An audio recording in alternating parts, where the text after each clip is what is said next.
views and opinions expressed in this program are those of the participants and do not necessarily reflect the views of BronxNet or the program underwriters. And welcome to Vote 2018, our special edition of In the District. Coming up, we've got candidates running for the open seat in the 32nd Senate District. The district includes the neighborhoods of Castle Hill, Longwood, Melrose, Morrisania, Parkchester, West Farms, and Concourse Village. The seat was vacated by Ruben Diaz Sr. in January, who was elected to serve in the City Council. Now, we've invited all the candidates on the ballot for the special election to participate in this program. I'm Daren Jaime, introducing you to the candidates running for State Senate District number 32.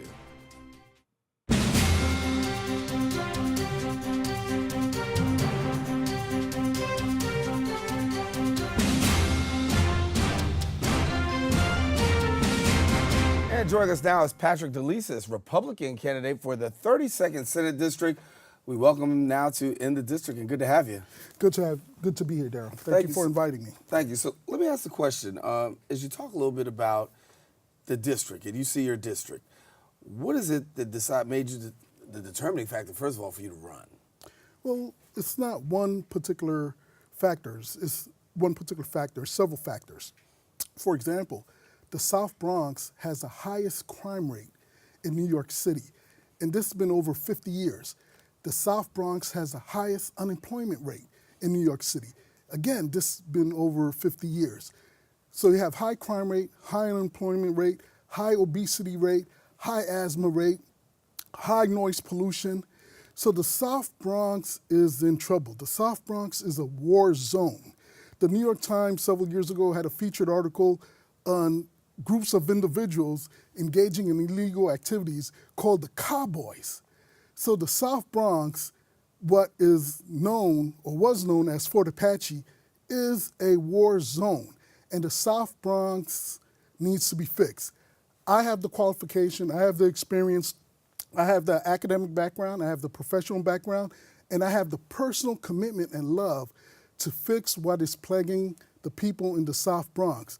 I am here running as New York State Senator for the 32nd District to build a better and safer South Bronx. And no one else could do it but Patrick DeLisis. So when you talk about a better and a safer South Bronx, because you said, you made the equivalent of it being a war zone. Some people feel that might be a little bit too harsh, but the issue that I think that you want to really address is quality of life. How do you address the quality of life issue in the South Bronx? You address the quality of life issues in the South Bronx in many different ways.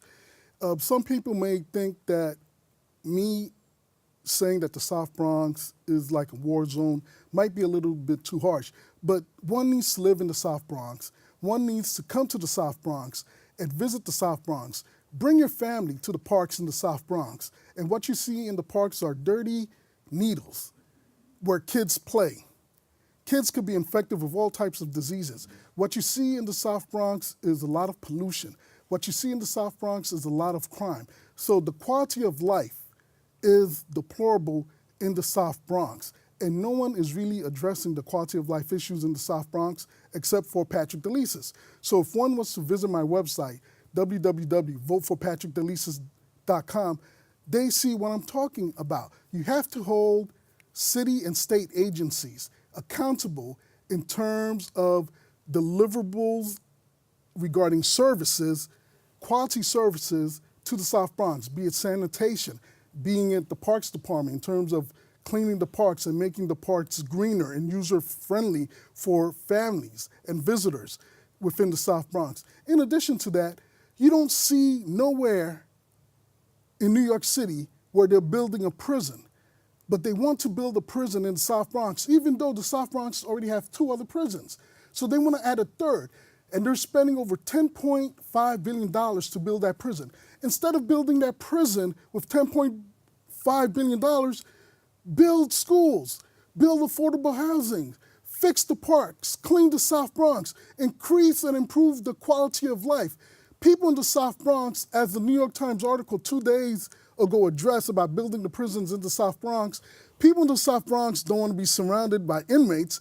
They want to be surrounded by doctors. They want to be surrounded by lawyers. They want to be surrounded by educators. They want to be surrounded by professionals. This is what our kids need to see. Our kids don't need to see a prison. They need to see doctors, lawyers, businessmen, CEOs, those type of individuals who are productive citizens and professionals living in the South Bronx so they can see them and imitate them. So how do you bring the economic empowerment to the South Bronx? Given the fact the South Bronx is not only one of the poorest districts in the city, but in the United States, how do you envision looking and grabbing that by the handle? You tap into the resources that are already available in New York City and New York State. But these resources, be it financial and human, are not available to the people in the South Bronx. For whatever reason, South Bronx is a borough that people keep dumping on, city agencies and state agencies. Staten Island may be the forgotten borough, but South Bronx is the borough that people keep dumping on, to the point when you look at the MTA, you have a Democratic governor and a Democratic mayor. They cannot even get along and agree on how to fix this deplorable transit system, let alone when you look at the MTA transit maps in the subways, you have Harlem River, you have East River, there's no mention of the Bronx River. Why is the Bronx being excluded? So they exclude the Bronx in terms of something as simple as an MTA transit map, and they also exclude the Bronx in something as huge as valuable capital and resources in order to enrich and empower the South Bronx. One way of doing that is by injecting employment opportunities in the South Bronx. In the past, I used to serve as Director of Career Services. I have 20 plus years of experience in terms of helping people with career development and job placement. I have a very high successful rate in terms of tapping people with resources that can make them employable and earn a high income. People in the South Bronx are not earning a high income because they're building a prison in the South Bronx so they could hire these inmates for cheap labor instead of giving the people of the South Bronx the opportunity to increase their wages. They want to bring cheap labor in the South Bronx, and again, the South Bronx already has 2 prisons. So why another one? Let me go here before we get out of here because we're almost out of time. So if somebody's watching right now and saying, why should I vote for Patrick DeLisis? Your answer would be? Because Patrick DeLisis is the best and the brightest. Patrick DeLisis has experience, has a qualification. Patrick DeLisis knows how to fix the problems that continuously plague the South Bronx. You talk about resources, you talk about economic development, tap into J-Lo. J-Lo was born in the South Bronx. Let's reach out to her. Let's use some of her resources, some of her contact. Tap into Cardi B. Cardi B was born and raised in the South Bronx. Let's reach out to her, bring her back to the community, bring J-Lo back to the community so the younger generation could look at them and say they could be successful as well. But not only them, bring back Colin Powell. He's in the South Bronx, was born and raised in the South Bronx. Let's bring individuals who are successful, who are productive citizens, and make them accountable to the people of the South Bronx. Make them accountable to where they were birthed. And this is what I bring to the table. I bring innovative ideas. I look at challenges. I look at problems. I don't only identify problems, but I solve problems. No other political candidate is doing that currently, but Patrick DeLisis is. Patrick DeLisis, we thank you for coming and joining us here. Thank you, on In the District. Thank you, sir. All right, thank Pleasure you. meeting you. All righty, listen, thank you for joining us. We'll be right back with more right after this.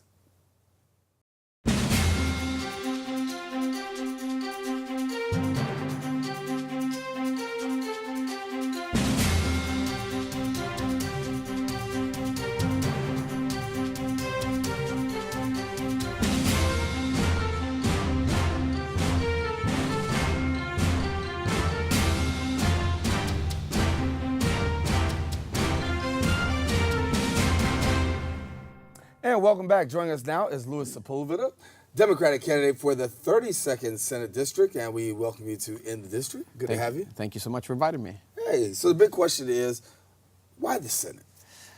Well, if you look at the district that I represent, a lot of the issues that I faced when I became the assemblyman there 6 years ago are the same basic issues that we have in the 32nd Senate District. Things like more funding for education, more funding for affordable housing, helping with economic development, certainly police, community relationships, and as part of that is criminal justice reform, which I am a very big proponent of. Things like mental health issues, funding for mental health issues, which is something that's personal to me. I've spoken in the past about how my mom suffered from mental health and committed suicide when I was 10 years old. So these are things that are personal, close to me, that I'm going to be pursuing in the Senate, a larger base. And I think because of my experience in budgets, negotiating, legislative, I've proposed a lot of legislation in the Assembly.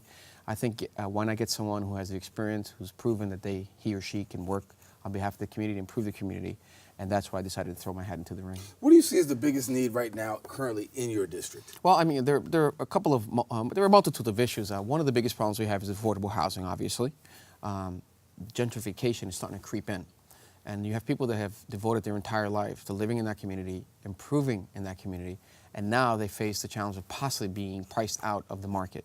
So we have to develop a more robust affordable housing program. I know the mayor is committed to doing, X number of hundreds of thousands of apartments. The problem with affordable housing in our community is that it's affordable housing based on area medium incomes that are national. They're not the area medium income of people that live in that community. So if you focus just within a certain radius of that community, and that should be the median income so that you can have affordable housing, then you will have real affordable housing. The other issue, of course, is education spending in our schools, as everything begins and ends with that. I've worked closely for many years with my colleagues in the Assembly and the Senate and the City Council to bring more funding. I was fortunate enough that last year I was able to bring an additional $4 million into the community that I invested in all the schools in our district. We were in things like smart boards, new furniture. We had some schools that had furniture from the 1940s. Programs, after school programs that can help our kids stay out of trouble and actually enhance their education. I'm looking to create programs or enhance programs or fund programs that can help our students get into the specialized high school, because that still hasn't been resolved. So education is a big one. And then, of course, is the public safety issue. If you look at we all have social media, and they all do analysis of social media. And my social media pages, the number one issue to this date is still public safety and crime. Mm-hmm. By far the biggest issue. So you have to continue to work at that.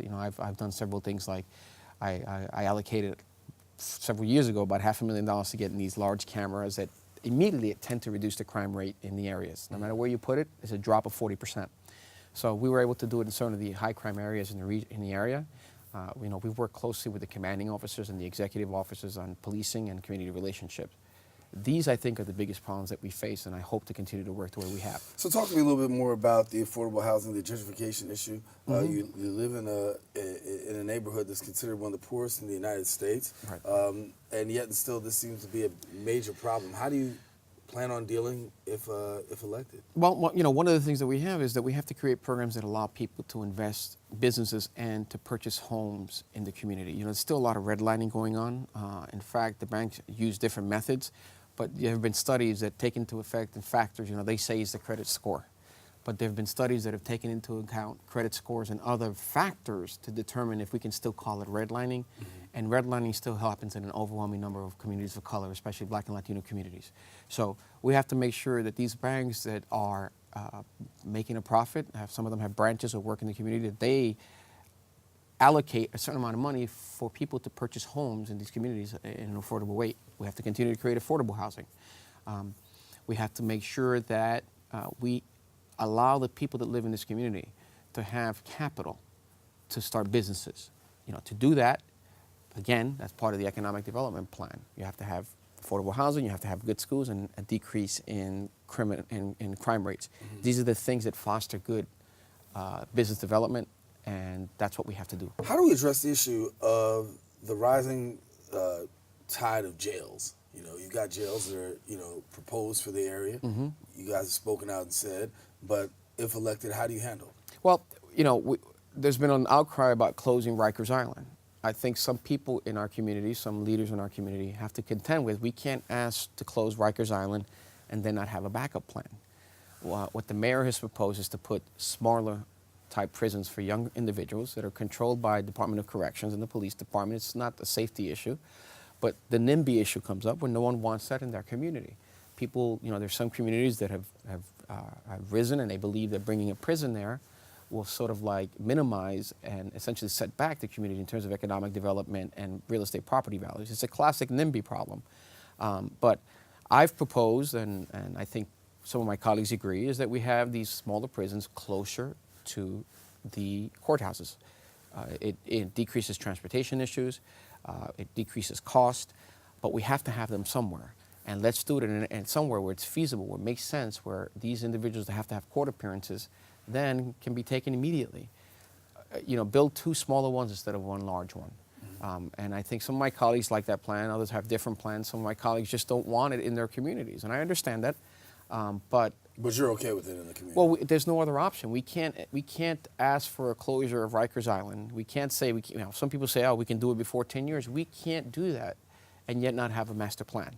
And if the master plan means that some of us, look, if there's certain areas in my district which would be difficult for me to sell that, obviously. And for example, one of the big developments in my district is Parkchester. People there have invested, have stayed there, and the property values are rising. But putting up a prison there, no matter what type of prison, would be problematic. But there are other areas where you're closer to highways. There are more industrial type of areas, more isolated areas that may be better suited. Again, I believe that closer to the courthouse is the best option. So we're winding up. For people who are out there watching right now saying, why should I vote for Louis Sepulveda, what would you say? Well, I'd say if you look at the record that I've established in 6 years in the Assembly, you're going to see someone who is a progressive at heart, who has worked for a lot of the basic issues of our community. I've been pushing economic development for a long time, while also pushing for criminal justice reform. No matter how people paint it, the criminal justice system is a new Jim Crow in this country, and we have to clean it.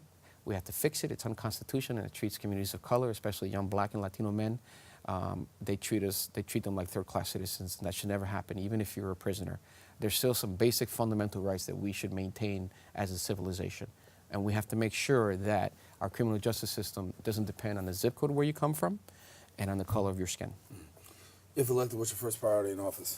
I will be pushing for, continue to push for some of the legislation that we didn't get out. For example, the DREAM Act, criminal justice reform was something I was sorely disappointed about, and continue to get more funding for mental health programs. Louis, good to see you. Thank you, brother. Thank you. All right, listen, thank you for joining us. We'll be back with more right after this.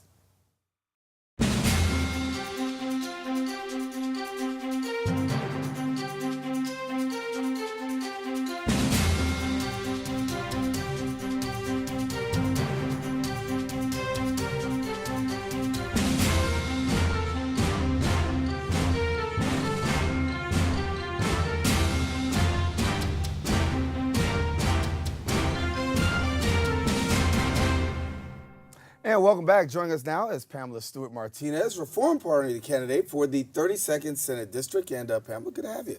It's good to be here. I'm so excited. Good. Well, special elections around the corner. We're coming down to the wire. Talk to me about how the campaign is going for you.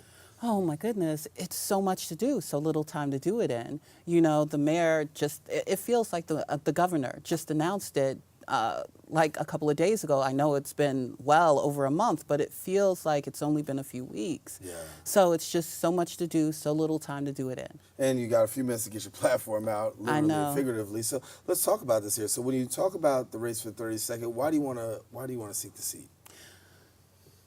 I made a promise many years ago to myself and to God that I was going to pay it forward.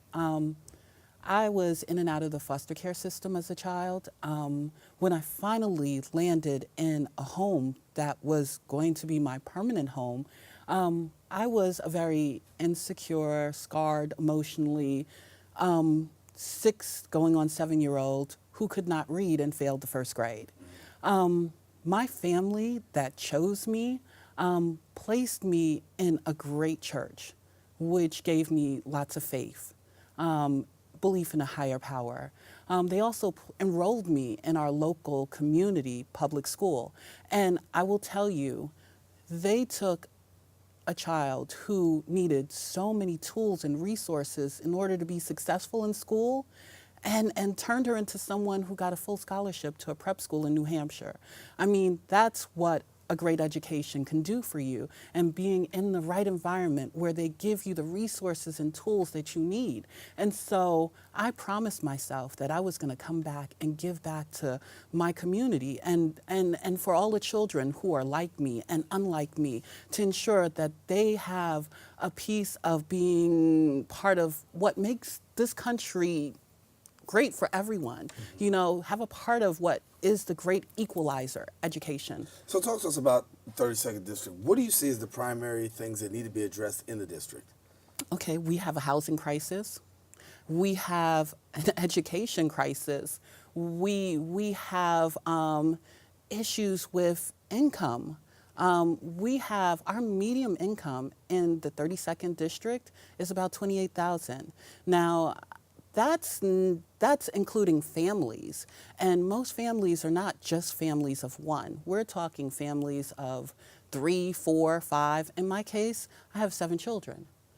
And so that's a scary situation to be when the median rent is about $1,200, and that's for a 1-bedroom. So what we need to do is we need to empower the people of our community with careers and opportunities to become business owners and affordable home ownership opportunities. And like I said before, education is the great equalizer. So there is no reason why the Bronx as a whole should be at the bottom of education. So if elected, how do you tackle the education system? Okay, so the first thing I would do is we need to roll back mayoral control, because it makes no sense that one central location that follows the lead of one individual should be dictating so many different communities and so many diverse needs. We need to go back to school boards, but school boards with more transparency, with fair elections, and also school boards that there's more accountability in place. In addition to education, a lot of people complain about quality of life. You know, looking at the Absolutely. area, talking about quality of life. Do you agree? There is a problem, and the problem is that when you're in a situation where we have to leave our neighborhood to find employment, that's a problem. We should have viable job opportunities or opportunities to own your own businesses within our community. We have become consumers in our district. We're not the producers that feed to the consumers in our district, and that's the problem. We need to turn that around. And the only way that we can turn that around is we need to have people who represent us in Albany who are going to fight for our needs, who create programs that will facilitate things like that. So going forward, looking right now, you see you've got the education issue, you've got quality of life issue, the issue of gentrification is often spoken about in the neighborhood. If elected, what do you make is the first priority? See, I would have to say it's a twofold. Education is definitely going to be a priority to me. Actually, it's going to be a threefold. Education is going to be up there. The situation with NYCHA is definitely going to be up there. The problem is that when people find out that there's a problem, everyone's excited and rushes in to help. And then when it's not considered, when there's another hot topic that comes along, they forget about the original problem. We can't do that. And I refuse to let NYCHA be that sort of situation. So education, NYCHA, affordable, real affordable home ownership opportunities, as well as affordable, really income-based rental opportunities. So you've been hitting the ground running, doing some campaigning, and really trying to get ready for the special election. What are you hearing from people as you get down towards the finish line? Well, let's start with the fact that most people don't even know that there's a special election. And that's a scary situation, and that's something that needs to be addressed. I feel that the Board of Elections, the Board of Elections really needs to work on empowering our people with the knowledge of what's happening so they can go out there and their voice can be heard, because there are a few people who are already in power right now who love the fact that people don't come out and vote. In fact, if you look at the number of people that come out to vote in the Bronx, it's dismal. And I bet that we wouldn't find 20% of the registered voters actually come out to vote during a primary election, during a general election. And I think mainly it's because we're not getting that word out to them. They're not aware of what's going on. They don't know who the candidates are. So we need to hold our organizations feet to the fire and say, we need you to do a better job at promoting the upcoming elections. I'll give you the final word. People out there watching right now, you get an opportunity to say to people, this is the reason why we're still going to vote for Pamela, Stuart, Martinez. What would that be? The reason is because I am from the community, and I hear people when they speak. I find that a lot of our current public officials, they don't listen. There's a disconnect. I am part of the community. I'm a mom of 7. I advocate for our community with no pay on a regular basis. So you would have me as a public servant, not as a politician representing you. My job would be to listen and to serve you. All right, Pamela, Stuart, Martinez, thank you so much for coming and sharing with us. Thank you. Here on In the District. Thank you for joining us as well. We'll be back in a few right after this.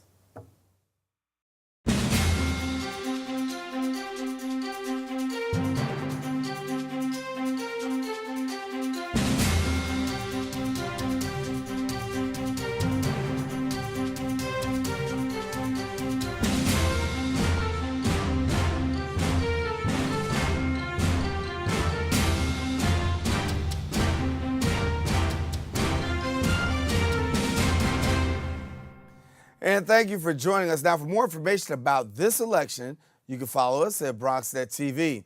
Now, for more information about voting locations, you can visit the state's Board of Elections at elections.ny.gov.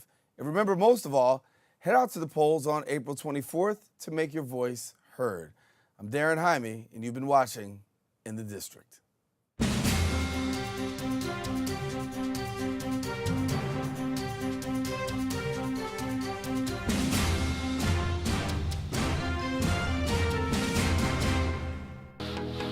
Coming to you from our BronxNet studios, 4 new shows highlighting some of the best of the Bronx has to offer.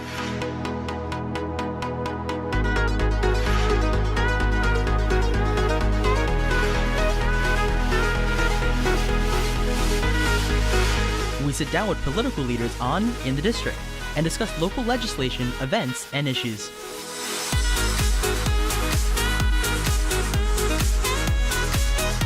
See how the community and business come together with The Bronx Now on BronxNet.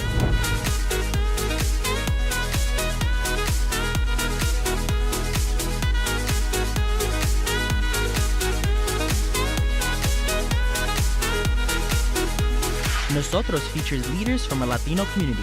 Meet those who are moving to make a difference in public service, business, arts, and culture.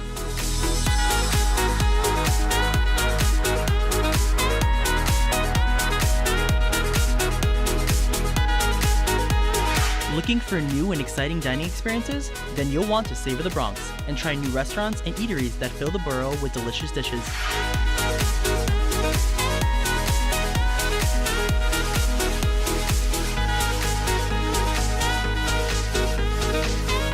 We have it all, so experience the Bronx in new and fresh ways on BronxNet. I'm David Gomez, president of Eugenio Maria de Hostos Community College of the City University of New York. Hostos first opened its doors in 1968. The men and women who made it happen fought for an institution that would change the lives and forge the futures of the people of the South Bronx. When I first walked in, I got the sense of community and family. Hostos has transformed not only my life, but the life of so many other people in the South Bronx for 50 years. I am honored to serve Hostos as we celebrate our 50th anniversary and prepare for another half century.